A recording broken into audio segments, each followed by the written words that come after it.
représenter donc le SNB, l'Union des basketteurs professionnels. J'y suis depuis très récemment, ça fait 3 mois que je suis en poste, donc ça fait quelques mois que j'ai la chance d'échanger avec Karine. Alors effectivement, le but de ma présence ici, c'est aussi de tous vous rencontrer et aussi de pouvoir commencer à mettre des choses en place à peu près, voilà, mais comme la JPH, comme Anne-Laure a expliqué.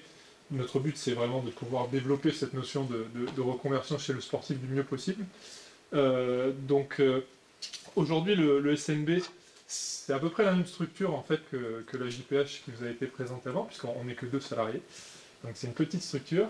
Néanmoins, on essaye justement de pousser ces projets de reconversion du mieux qu'on peut, en plus des autres missions. Donc notre slogan, c'est protéger, défendre et aussi représenter.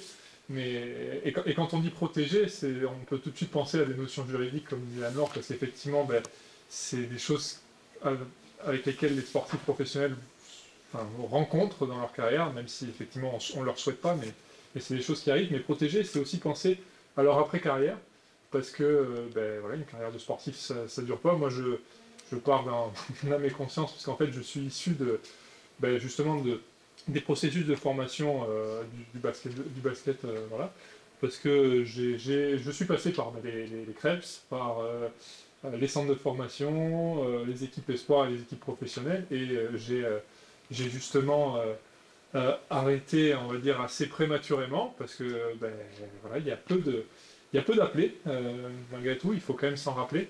Et c'est aussi pour ça que je fais le parallèle avec mon expérience personnelle, parce que ce que disait Anne-Laure juste avant, effectivement, il y a quelques années, on va dire que le processus de reconversion n'était pas ce qu'il est aujourd'hui, et en tout cas, on n'en parlait pas de la même manière. Moi, je fais partie des joueurs à qui justement on a proposé de faire ça, à qui on a proposé voilà, des programmes qui n'étaient pas forcément adaptés à moi, ce que je souhaitais pour la suite de ma carrière.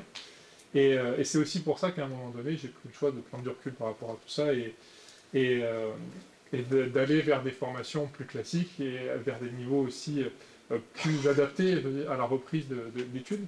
Mais aujourd'hui, c'est possible, voilà, via Academy et aussi via d'autres types de formations, comme Anne-Laure en a parlé, on peut allier, euh, on va dire, un quotidien de sportif professionnel et une reconversion professionnelle, et non plus un double projet, mais effectivement un projet de vie où on n'a pas les études d'un côté et le sport de l'autre, mais vraiment quelque chose qui s'entremêle et qui s'adapte et à l'un et à l'autre, et c'est ça qui est très intéressant pour nous. Alors effectivement, nous, au syndicat donc, des basketteurs, on a différentes manières d'intervenir auprès des joueurs. On a tout d'abord une tournée des clubs, donc bon, effectivement, c'est quelque chose qui nous permet de rencontrer les joueurs professionnels chaque année et justement de leur présenter nos projets et donc notre mission de reconversion auprès des joueurs. On peut aussi leur présenter notamment nos partenaires, donc l'Académie, mais également des partenaires, des organismes de formation, donc Véronique est ici présente, mais voilà, comme disait Anne-Laure, qui va leur permettre de définir ce projet, parce qu'effectivement, il y a beaucoup de joueurs, notamment les jeunes, mais aussi les plus vieux, parce que les plus vieux font partie de générations, donc comme on le disait, à qui on n'a pas forcément proposé les bonnes alternatives de formation au bon moment, et donc qui ne matchaient pas forcément leur projet d'après, et les plus jeunes qui, eux, sont à fond, voilà, ça a été mon cas, mais quand on est à fond dans nos carrières, notamment au début, on pense qu'à la performance, et on pense surtout qu'à performer dans notre univers professionnel, donc qui est là le basket, mais qui est le sport de haut niveau. Et c'est très difficile de se projeter sur un projet de formation, en fait, parce qu'on se dit que, voilà, nous, tout ce qu'on veut, c'est gagner notre vie grâce au sport professionnel, intégrer les équipes de France, être sportif de haut niveau. Et on n'a pas forcément tendance à se projeter sur l'après et aussi sur qu'est-ce qu'on aimerait faire. Parce que c'est ça qui est très compliqué. Aujourd'hui, ce qu'on aime faire, c'est jouer au basket, c'est être performant sur le terrain, mais on ne sait pas forcément qu'est-ce qu'on aimerait faire à côté de ça. C'est-à-dire, quand on rentre à la maison, qu'est-ce qui va nous pousser à nous investir dans une formation ou dans quelque chose qui pourrait nous plaire et qui pourrait nous motiver de la même manière que le sport le fait. Et c'est pour ça qu'on a besoin de ces partenaires, qu'on a besoin des partenariats donc, voilà, qui sont divers et variés, parce qu'effectivement, il faut toucher le maximum de formations et il faut toucher le maximum de domaines. C'est ça qui est très intéressant aussi pour nous.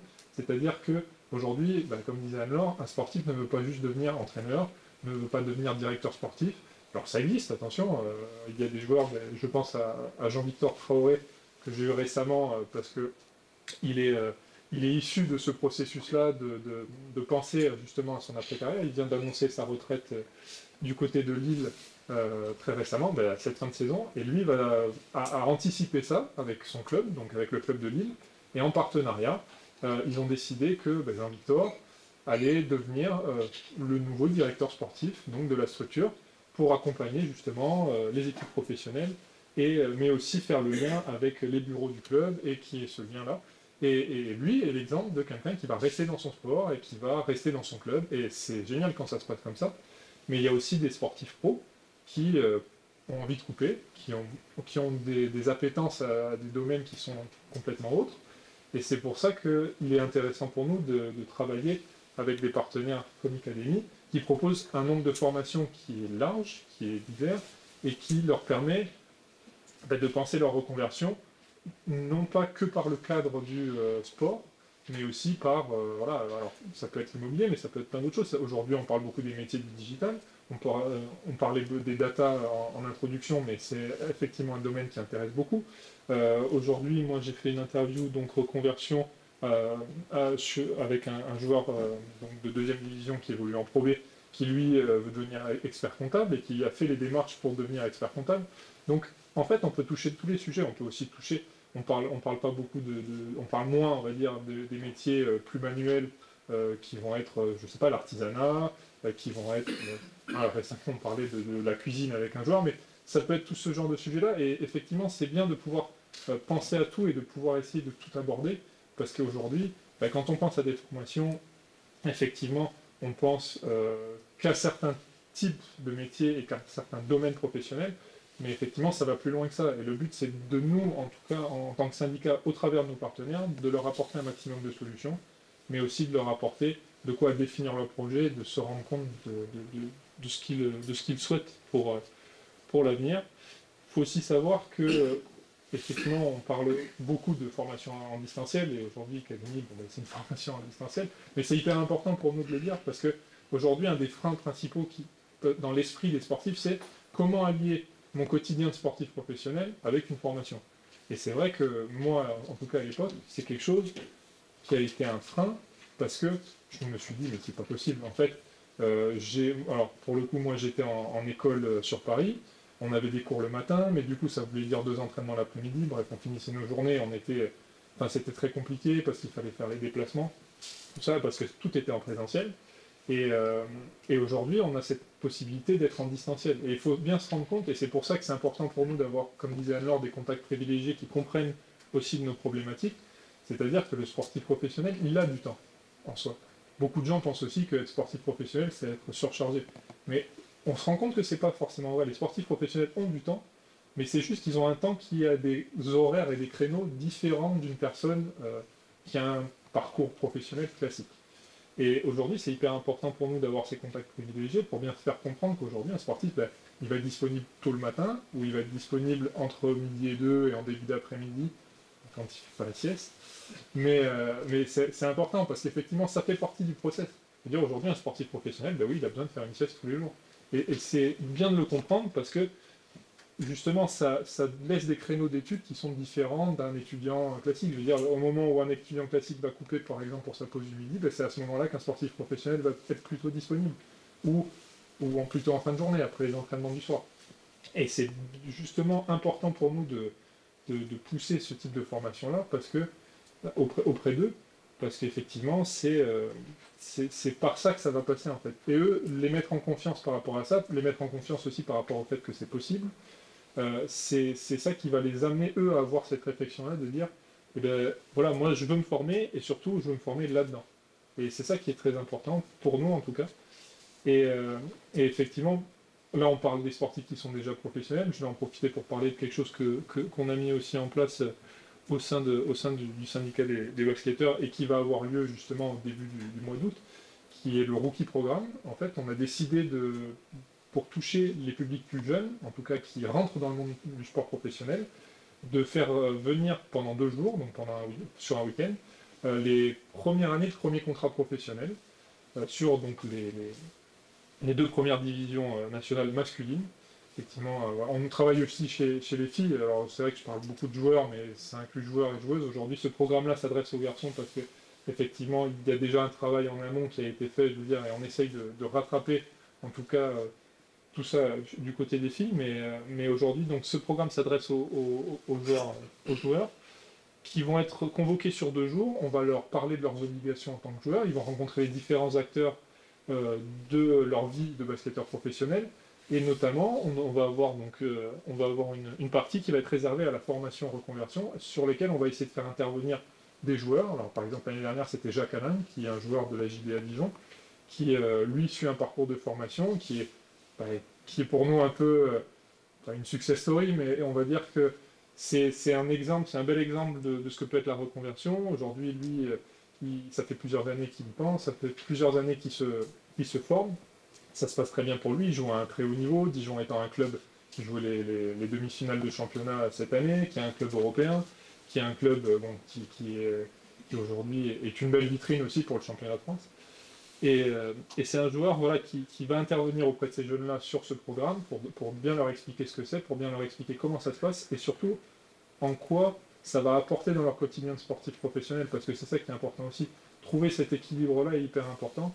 Je ne vais pas revenir encore une fois sur ce qu'a dit Anne-Laure tout à l'heure, mais aujourd'hui, dans l'esprit des entraîneurs, des directeurs sportifs et des présidents de club, il faut bien leur faire comprendre qu'un joueur qui se forme, c'est un joueur qui est performant.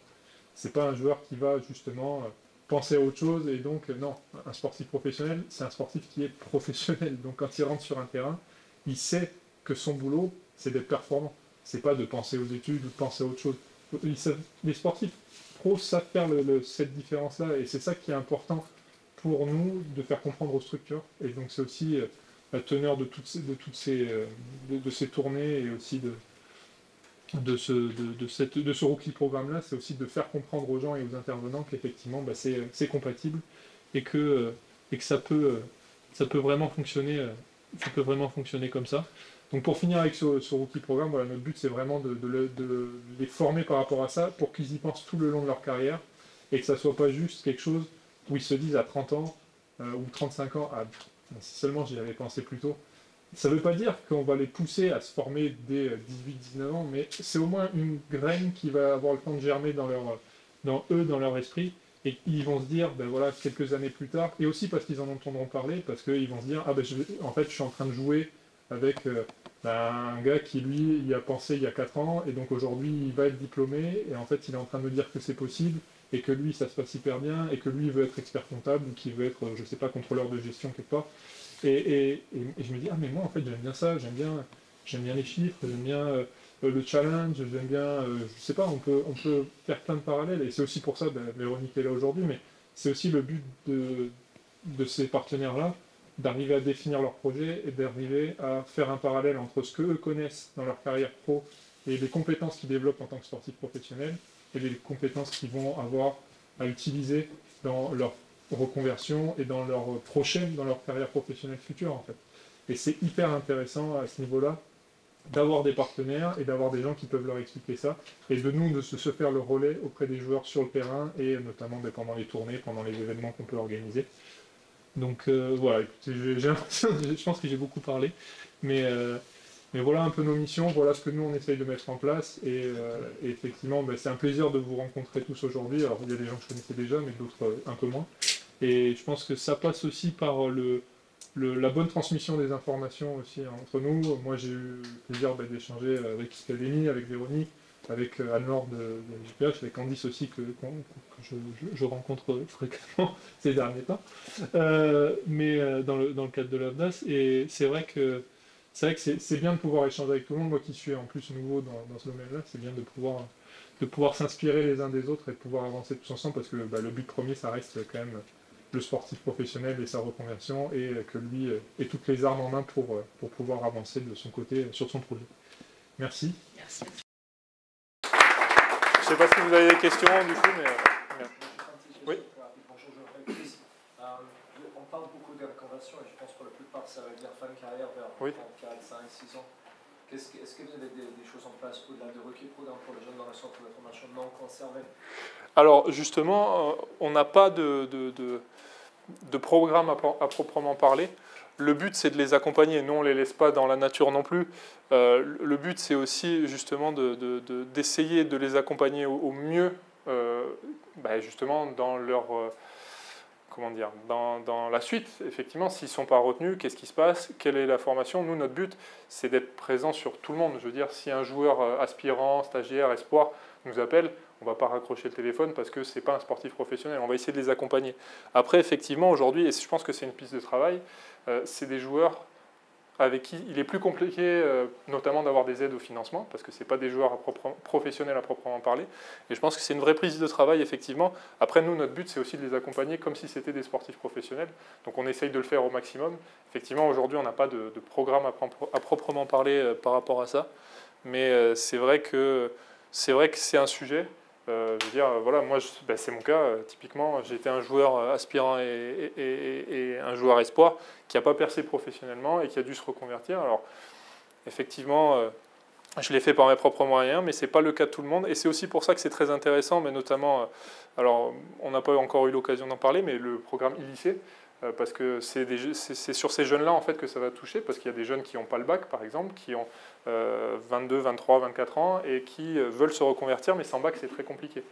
Donc moi, c'est aussi pour ça que c'est un sujet qui m'intéresse grandement, parce que qu'est-ce qu'on fait de ces jeunes qui n'ont pas le bac et qui, justement, qui ont besoin d'avancer, qui ont décidé de stopper les études à 16-17 ans parce qu'ils se disent, bon, moi, ma carrière, c'est le sport, et puis la blessure ou n'importe quoi.